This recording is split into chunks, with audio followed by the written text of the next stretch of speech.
Welcome to today's Explainer. We're jumping straight into an emotional journey today, exploring a classic literary crisis of character. We're going to look at a beloved story to see how ordinary people react when the absolute unimaginable happens, and specifically, how one unforgettable character named Joe handles it all. Let's get right into it. Think about it for a second. When your world falls apart in an instant, how do you respond? It's a heavy question, right? Before we dive into the 19th century setting of our source material, I want you to really consider your own reactions to sudden, unexpected adversity. We all love to think we'd be these perfectly calm heroes, but let's be real, the human experience is often much messier. The story we're unpacking today nails this universal truth perfectly. It bridges that gap between a historical setting and our very real modern emotions. Section 1. The devastating telegram. A sudden shock. So picture this. It's a dull, cold November day. The March family just hanging out, waiting for a regular letter from their father who's away serving in the army. They expect him to be as reliable as the sunrise, you know? But instead, Hannah, their domestic help, walks in holding a telegraph, and her hands are literally trembling. The message is stark. Your husband is very ill. Come at once.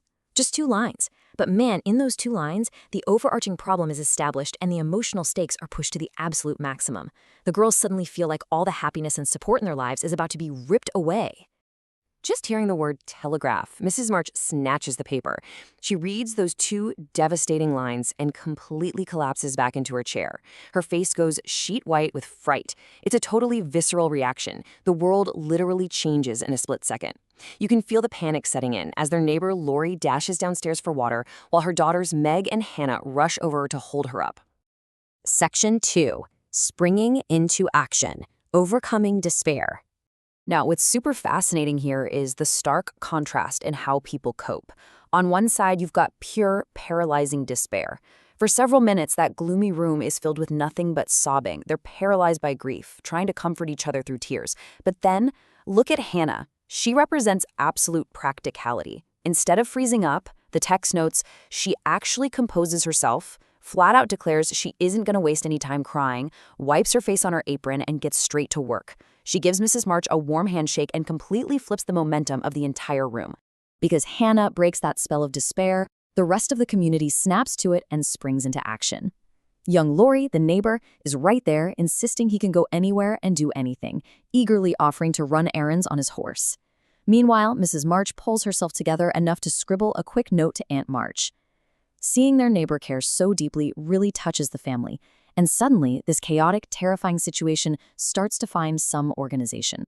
Okay, so think about the absolute logistical nightmare Mrs. March is dealing with here. She's broken, but she steps up as a determined leader. First, she has to secure travel money from Aunt March. She politely turns down the elderly Mr. Lawrence's offer to travel with her, but does arrange for him to act as a caretaker for the girls while she's gone. Then she rattles off a massive shopping list for nursing Mr. March: syrups, gels, gauze, and bandages. Plus, she's orchestrating the packing, having them pull down this heavy black trunk of woolen clothes from the shelf. The poor lady is juggling so many tasks at once that she actually feels confused, like some kind of evil spell has been cast upon their quiet, happy household. Section 3. Joe's secret mission. A mysterious absence. As the afternoon drags on, everyone is occupied. Meg and her mom are frantically doing necessary needlework. Beth and Amy are getting tea ready. Hannah is finishing up the ironing. But then a realization hits. Where is my girl, Joe? Mrs. March suddenly realizes Joe is completely missing. Earlier, Joe had quietly grabbed her bag and said she was going to get medicines from the market, but she hasn't returned.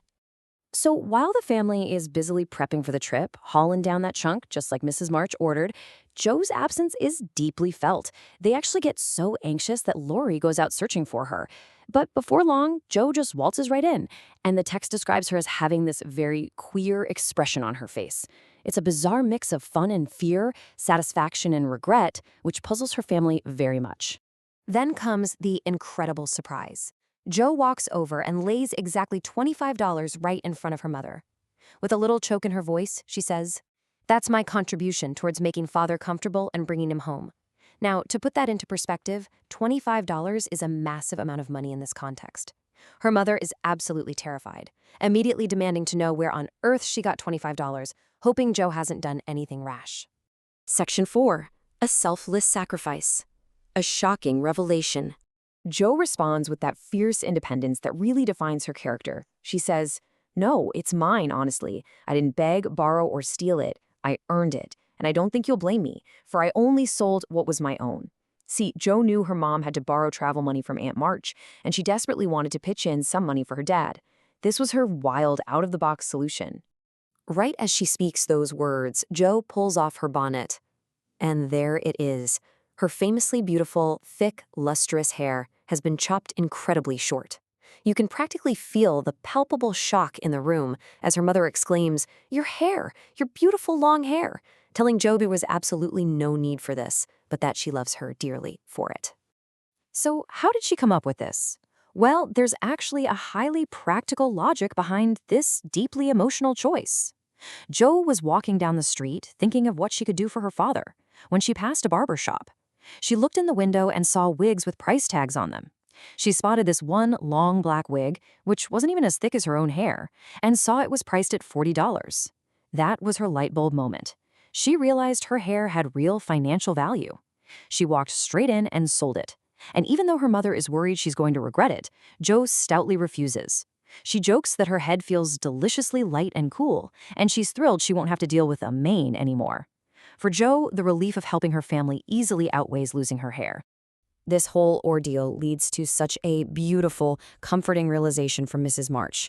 Looking at her daughter's cropped hair and just feeling the immense love backing her up, she says, "Be comforted, dear soul. There is always light behind the clouds." It's a powerful reminder, isn't it? Even in their absolute darkest hour, the love, unity, and selfless sacrifice of this family manages to bring a piercing ray of hope. Section 5. Behind the story, real-life inspiration. As we wrap up, let's briefly pull back the curtain. This text is abridged and adapted from Little Women by Louisa May Alcott, an iconic 19th century American novelist and short story writer. Writing this book was a deep emotional and creative outlet for Alcott, and the reason this story feels so raw and real, it's a semi-autobiographical account of how she grew up with her own three sisters. The most crucial point to take away here is that the character of Jo, this fiercely independent, deeply loving girl who literally chops off her prized hair without a second thought, is based directly on Alcott herself. The selflessness we just witnessed wasn't just a clever plot device. It was deeply rooted in the author's own lived experience and spirit. And that brings us to our final thought. I really want to leave you with a question to ponder. Jo gave up her prized mane of hair to ease her family's burden when crisis struck. What is your mane? What's that prized possession, or maybe that comfort in your own life, that you would be willing to sacrifice for the people you deeply love? Think about it. Thank you so much for joining me on this explainer today, and keep learning.